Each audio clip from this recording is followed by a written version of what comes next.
Deus não é rejeitado só quando é negado, mas também quando ele é adiado. Você pode estar orando, lendo a Bíblia, indo à igreja e ainda assim resistindo a Deus todos os dias, sem perceber. E o preço disso não é pequeno, é a sua paz, o seu crescimento e muitas vezes o seu propósito inteiro escorrendo pelos dedos, enquanto você acha que está tudo sob controle. Talvez agora você esteja me ouvindo no quarto, com a luz apagada, ou no ônibus com fone de ouvido, olhando a cidade passar pela janela, ou naquela madrugada silenciosa em que o coração fica barulhento demais. E deixa eu te falar algo como um amigo que não quer te perder por automático da vida.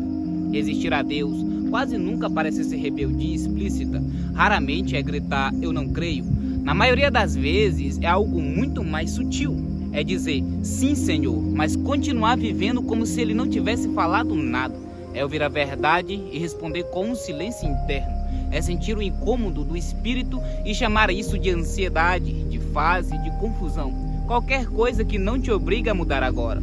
A Bíblia, ela nunca romantizou isso. Desde o início, o ser humano ele tenta negociar com Deus. Adão não disse eu te odeio, ele só se escondeu. Jonas não disse, não acredito em ti. Ele só pegou um barco e foi para o lado oposto. O jovem rico, ele não insultou Jesus. Ele apenas foi embora triste, porque obedecer custaria demais. E percebe como todos eles tinham algo em comum? Todos sabiam que Deus queria, mas não queriam pagar o preço naquele momento. Então chamaram isso de prudência, de tempo, de espera, mas no fundo era resistência. Resistir a Deus é querer os frutos sem aceitar a poda. E aqui entra uma verdade que poucos jovens cristãos escutam de forma honesta. Deus não força intimidade, Ele não invade áreas que você tranca. Ele bate, chama, insiste com amor, mas respeita o seu depois. Só que esse depois vai te custando com o tempo, vai criando um ruído constante na alma, uma sensação estranha de estar atrasada para a própria vida, como se você estivesse sempre correndo, fazendo coisas, se ocupando, mas nunca avançando de verdade. Isso não é falta de capacidade, não é falta de talento. Muitas vezes é falta de rendição. Quando você ignora a voz de Deus, outras vozes assumem o controle. E aqui eu preciso ser muito humano com você, porque resistir a Deus não te transforma automaticamente em alguém mau. Te transforma em alguém dividido, cansado, confuso. Você começa a viver no modo defesa, tentando justificar decisões que no fundo já sabe que não estão aliadas. Você começa a usar versículos fora de contexto para se sentir melhor. Começa a chamar medo de prudência, apego de amor, controle de responsabilidade. E aos poucos a fé vai ficando técnica, fria, funcional, mas sem fogo, sem vida, sem aquele peso bom da presença de Deus que te constrange e te cura ao mesmo tempo. Salomão escreveu em Provérbios que há caminho que parece direito ao homem, mas ao final conduz à morte. E não pense em morte como algo cinematográfico. Pense em morte como estagnação, como vida sem sentido, como dias repetidos sem avanço interior. Porque Deus, Ele não quer só te salvar do inferno depois. Ele quer te salvar de você agora, das suas desculpas bem articuladas, do seu apego ao conforto, da sua mania de querer controlar tudo antes de obedecer. Obediência atrasada é desobediência disfarçada. Talvez o Espírito Santo já esteja tocado em áreas bem específicas da sua vida. Relacionamentos que você sabe que te afastam de Deus, hábitos que você normalizou, escolhas que todo mundo aplaude, mas que por dentro te esvaziam. E você não negou, você só adiou. Disse, quando eu estiver mais forte, quando fizer mais sentido, quando Deus explicar melhor. Como se o Criador tivesse que se encaixar na sua lógica antes de ser obedecido. Isso é mais comum do que parece. O Moisés tentou negociar, Jeremias tentou fugir, Pedro tentou corrigir Jesus. Todos eles resistiram em algum nível, mas a diferença está no que fizeram depois. E aqui entra um ponto que quase ninguém fala. Resistir a Deus não começa com grandes pecados, não. Começa com pequenas concessões internas. Aquela voz que diz, só mais um pouquinho, só dessa vez, ninguém vai saber. E quando você percebe, já está longe do lugar onde ouviu Deus pela última vez. Você acorda, vive, decide, reage, tudo no piloto automático. E quando percebe, já está tomando decisões importantes, sem nem perguntar ao Senhor o que Ele pensa. não por rebeldia declarada, mas porque no fundo você aprendeu a confiar mais no seu próprio entendimento do que na voz que te criou. Em Provérbios já avisava que confiar no próprio coração, sem submeter os caminhos a Deus, é construir uma casa bonita sobre areia fina. Parece firme até a primeira tempestade emocional chegar. E sabe qual é uma das formas mais perigosas de resistência espiritual? É quando você começa a viver uma fé que é só intelectual. Você sabe os versículos, conhece as histórias, entende os conceitos, mas evita o confronto pessoal, evita deixar Deus tocar aonde dói, porque conhecimento sem transformação vira escudo para não mudar. Os fariseus sabiam tudo sobre Deus, mas não reconheciam Deus quando ele estava em frente deles.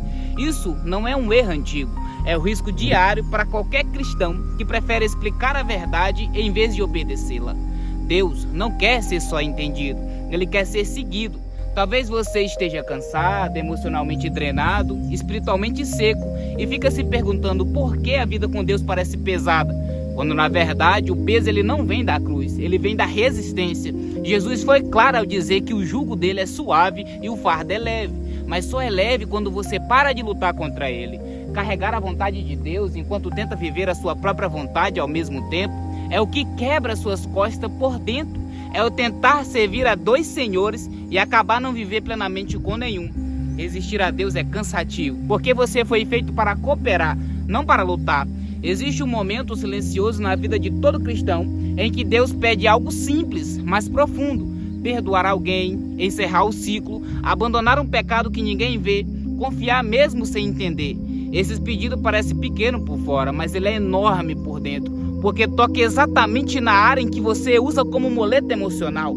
E quando você diz não, mesmo que seja não complicado, a sua alma ela resiste a isso e algo começa a endurecer, não de forma dramática, mas funcional, e você continua vivendo, mas sente menos, ora menos, confia menos. O coração endurece não quando Deus se cala, mas quando você para de responder. Deixa eu te dizer algo com cuidado e verdade.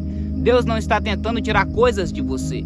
Ele está tentando te livrar de pesos que você chama de identidade. Muitos jovens resistem porque acham que obedecer é perder aquilo, quando na verdade é o oposto. É só quando você se rende que começa a descobrir quem você realmente é. Pedro, ele só virou Pedro depois que parou de tentar controlar Jesus. Abraão só virou pai de nações depois que largou a segurança da terra conhecida. E você só vai acessar certos níveis de maturidade espiritual quando aceitar que controle não é proteção, é prisão. Renúncia não é perda, é troca de peso. Talvez agora você esteja percebendo que algumas dores que você carrega não são castigos, são alertas. Não são falta de amor de Deus, são excesso de resistência sua. E a boa notícia é que ainda dá tempo, porque enquanto você sente, enquanto algo ainda se move aí dentro, o Espírito Santo ele ainda está trabalhando. Apocalipse diz que Jesus está à porta e bate, não arromba. E isso é tanto um gesto de respeito quanto um teste de repetição. A porta ela só abre por dentro, sempre abriu. Deus bate aonde você trancou, não aonde você mostra. E se você me perguntar por onde começar, não é com promessas grandiosas, não é com mudança total de uma vez, é com uma decisão honesta, simples, quase silenciosa. Parar de justificar o que Deus já confrontou, parar de adiar o que ele já deixou claro. Davi, ele não venceu Golias com discurso, ele venceu com um passo, com movimento, com ação alinhada. E às vezes o ato mais espiritual que você pode fazer hoje é obedecer em algo pequeno que você vem empurrando há tempo demais. Obediência simples abre portas que orações longas não abrem. Fique com esse vídeo, tamo junto, deixa o seu like, escreve aqui embaixo se essa mensagem tocou no seu coração. E se você não for capaz de mudar, peça a Deus que Ele pode transformar essa sua mentalidade e essa pessoa que você é. Em nome de Jesus Cristo, fique com Deus. Amém.